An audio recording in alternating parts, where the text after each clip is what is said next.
Very very good afternoon class. आज के इस लेक्चर में हम डिस्कस करने वाले numericals based on your money and banking. Last class में हमने प्रोसेस ऑफ क्रेडिट क्रिएशन किया था और आज हम करेंगे न्यूमेरिकल्स। तो यहाँ पे मैंने कुछ फॉर्मुलेज लिखे आपके लिए ऑलरेडी। तो first formula is credit multiplier, जिसका फॉर्मूला क्या होता है आपका 1 अपॉन में LRR, 1 अपॉन LRR और या फिर 1 अपॉन CRR। ठीक है।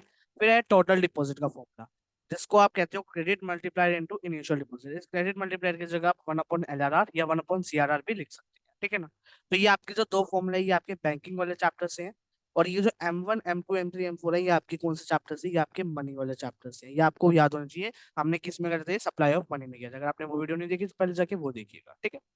तो फर्स्ट क्वेश्चन आता है कि जिसमें आपको M1 M2 M3 और M4 निकालना है। तो फटाफट से सॉल्व करते हैं। फर्स्ट पार्ट आपका है M1 निकालने का। तो M1 निकालते हैं। M1 का तो C+DD+OD। Currency with the public कितना दे रखा है, 1 लाख दे रखा है। डिमांड डिपॉजिट 80,000, तो 1 लाख ही हो गया प्लस 80,000 प्लस फिर आपका क्या आएगा, अदर डिपॉजिट डाल पे कितना दे रखा है, 5,000। तो इनको ऐड करोगे तो कितना आएगा, 1,85,000 आ गया आपका इसका M1। ठीक है। सेकेंड पार्ट में आपको निकालना है M2 क्या होता है। M2 होता है M1 प्लस में post office saving bank account, post office saving bank account. तो इसमें हम क्या करेंगे, 1,85,000 लेंगे, जिसके अंदर हम ऐड करेंगे 48,800। ओके। तो इसमें हमारा कितना आ जाएगा, फटाफट से एक बार कैलकुलेट कर लेते हैं इसको। तो 1,85,000 के अंदर प्लस करेंगे 48,800, दैट कम्स टू बी 2,33,800। ठीक है। Then you have third question and that third part इसी के अंदर, दैट इज कि आपको M3 निकालना है। M3 क्या होता है, M1 प्लस में नेट टाइम डिपॉजिट। तो नेट टाइम डिपॉजिट कितने देंगे हमें, 3,15,200। तो क्या करेंगे, 1,85,500 में 85,000 में ऐड करेंगे 3,15,200। ठीक है। That comes to be your 5,02,000। ठीक है ना, ये आ गया आपका 5,02,000। ठीक है। Then we have to find M4। M4 कैसे आएगा, M4 आएगा आपका M3 प्लस में total deposit with post office, right, post office. तो यहाँ पर 5,02,000 प्लस में आप क्या करेंगे, पोस्ट ऑफिस के कितने दे रखे आपको, पोस्ट ऑफिस के दे रखे 35,500। तो 35,500 इसमें ऐड करेंगे, that comes to be 5,35,700। This is your M4 for this question. ठीक है। फिर आया आपका second question, that is calculate करो M1 from the following information. बिल्कुल छोटा सा टॉपिक है, बिल्कुल छोटा सा क्वेश्चन है। इसमें आपका M1 क्या होता है, आपको पता है कि आपका जो M1 है वो क्या होता है, C+DD+OD। ठीक है ना। C+DD+OD होता है। तो इसमें क्या होगा, करेंसी विद पब्लिक कितनी दे रखी है आपको, 2 लाख दे रखी है। डिमांड डिपॉजिट दे दिया 59,000 दे दिए। और ओडी के अंदर की दो आइटम्स और दे दी, मतलब इन सबको ऐड कर दो तो आपका क्या आ जाएगा, M1 आ जाएगा। ठीक है ना। ये आपको खुद सॉल्व करना है। सेकंड थर्ड क्वेश्चन आ रहा है आपका, find the value of demand deposit with commercial bank if this are this. मतलब कुछ वैल्यूज दे दी आपको, अब डिमांड डिपॉजिट निकालना है। तो यहाँ पे आपको M3 दे रखा है। तो M3 दे रखा है, तो अब M3 का फॉर्मूला क्या होता है आपका, M1 प्लस में, sorry, M3 is equal to M1 plus में क्या होता है आपका, net time deposit, net time deposit. तो आप यहाँ से M1 की वैल्यू निकालेंगे सबसे पहले। तो M1 इज इक्वल टू क्या हो जाएगा आपका, M3 में से माइनस करो नेट टाइम डिपॉजिट, यानी 4,60,000 में से माइनस करो 2,75,500। ठीक है ना। तो कितना आएगा आपका, करके देखते हैं। 4,60,000 में से माइनस करेंगे 2,75,500। ठीक है। तो ये आ गया आपका 1,84,500। ठीक है। ये आपकी आ गई M1 की वैल्यू। देन अब M1 का M1 में क्या होता है, जस्ट सेकेंड। सो अब यहाँ पर क्या है कि M1 आपको दे दिया ठीक है। अब M1 आपका निकल गया। अब M1 का फॉर्मूला क्या होता है, M1 is equal to C+DD+OD होता है। ठीक है ना। तो अब यहाँ पर C+DD+OD में क्या है कि आपको M1 दे रखा है 1,84,500। ठीक है ना। उसके बाद क्या है, करेंसी विद द पब्लिक कितनी दे रखी है, 1 लाख। 1 लाख आपको करेंसी विद द पब्लिक दे दिया। डिमांड डिपॉजिट आपको निकालना है, और ओडी आपका क्या है, अदर डिपॉजिट में आपको क्या दे दिया, फाइनेंशियल 54,000। तो मतलब इन टोटल आपका मैं यहाँ पे लिख सकता हूँ 1,54,000 प्लस डीडी। तो डीडी आपका कितना आ गया, डिमांड डिपॉजिट 1,84,500 में से माइनस करो 1,54,000, तो ये आएगा आपका 30,500। दिस इज योर आंसर, ठीक है।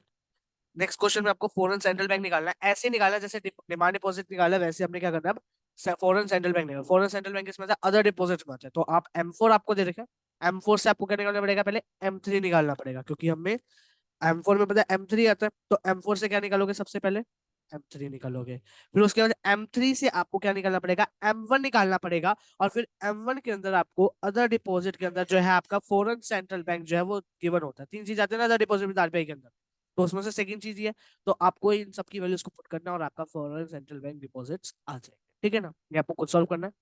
नेक्स्ट क्वेश्चन आता है जिसमें आपको M2 और M3 निकालना है। अब इसमें भी सिंपल चीज है, बस आपको फॉर्मूलेज लगाने और सब कुछ निकालना है। सबसे पहले M1 निकालोगे, फिर M2 और M3 निकाल लो, ठीक है। तो ये भी आपको खुद सॉल्व करना है, ये आपका होमवर्क है, ठीक है ना।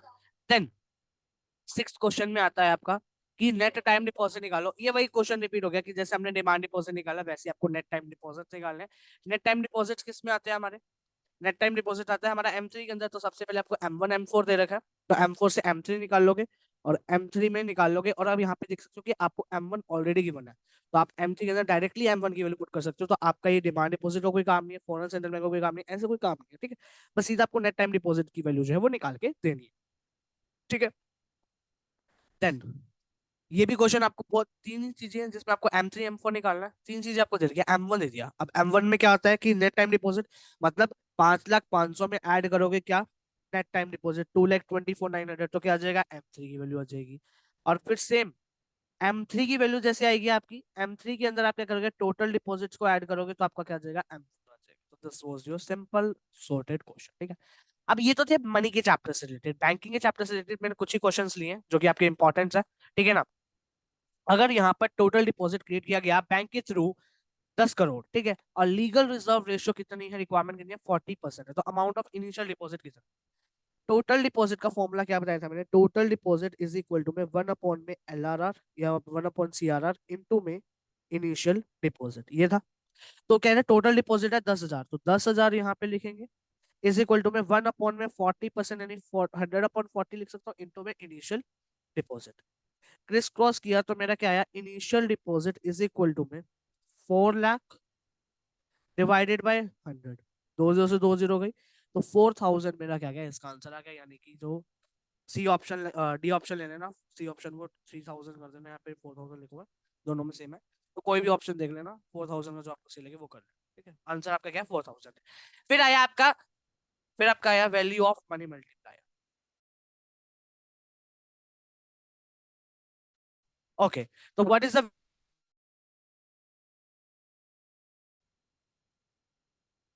हाँ जी, तो वैल्यू ऑफ मनी मल्टीप्लायर निकाल के, तो अगर इनिशियल डिपॉजिट 500 करोड़ है और LRR कितना है 10%, तो मनी मल्टीप्लायर का फॉर्मूला क्या है, 1 अपॉन LRR इंटू में इनिशियल डिपॉजिट। तो इनिशियल डिपॉजिट 500 है, 1 अपॉन LRR, LRR कितना 10%, तो 100/10 इंटू में 500, 1,060 गई। Wait a second, value of money multiplier निकालो, जब इनिशियल डिपॉजिट दे देंगे 500 दे देंगे। हाँ, तो इसमें हमारा इनिशियल डिपॉजिट होगा, मनी मल्टीप्लायर का फॉर्मूला क्या होता है, मनी मल्टीप्लायर का फॉर्मूला ये थोड़ा होता है, ये तो टोटल डिपॉजिट का फॉर्मूला होता है ना। तो यहाँ पे 1 अपॉन LRR करना था सिंपल, यानी कि 100/10, यानी कि आ गया 0. तो आंसर क्या आ गया आपका, ए ऑप्शन आ गया, ठीक है, फर्स्ट ऑप्शन का आंसर आ गया। फिर कैलकुलेट करो क्रेडिट मल्टीप्लायर का लीगल रिजर्व रेशियो कितना है, 20%। क्रेडिट मल्टीप्लायर यानी कि मनी मल्टीप्लायर, तो 100/20, 0 से 0 गया, 5/1, तो कैलकुलेट कर लो, 5 को डिवाइड करेंगे 1 से, कितना आएगा, 5/1 करोगे तो 5/1 करोगे तो 5 ही आएगा ना, तो क्रेडिट क्रेडिट मल्टीप्लायर कितना आ गया आपका, 5 आ गया इसका आंसर, ठीक है ना। Then last question, that is value of money multiply निकालो, अगर लीगल रिजर्व रेशियो कितने आपके 12.5%। सेम थिंग, सेम चीज है, 100/12.5 करोगे, 1 0 ऊपर चला जाएगा, तो क्या करोगे, 1,000 को डिवाइड कर दोगे डायरेक्टली 125 से, तो ये आ जाएगा आपका 8। तो इसका आंसर क्या आ गया आपका, 8 आ गया, ठीक है ना।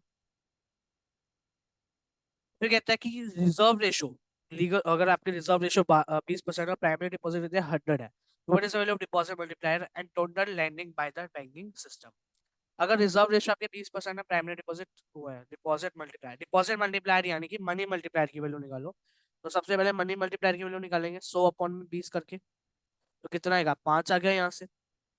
फिर आया आपका प्राइम टोटल डिपॉजिट निकालो, यानी टोटल लैंडिंग निकालो। तो total deposit is equal to मैं मनी मल्टीप्लायर इनटू मैं इनिशियल डिपॉजिट शो कर सकते हैं, यानी कि 500 आ गया। सर 5 कहाँ से आ गया, ये मनी मल्टीप्लायर की वैल्यू निकाली। अगर ये नहीं निकालनी तो सिंपल फॉर्मूला डायरेक्ट लगा दो, 100 अपॉन में 20 इंटू में 100। तो यहाँ से ये कट के फिर से वही आ जाएगा 500, आपका इसका आंसर आ जाएगा। जैसे मर्जी निकालो, आपका आंसर क्या आएगा, सेम आएगा। मिलता है आपसे नेक्स्ट क्वेश्चन अंदर with the new chapter that is basic concepts of macro economics.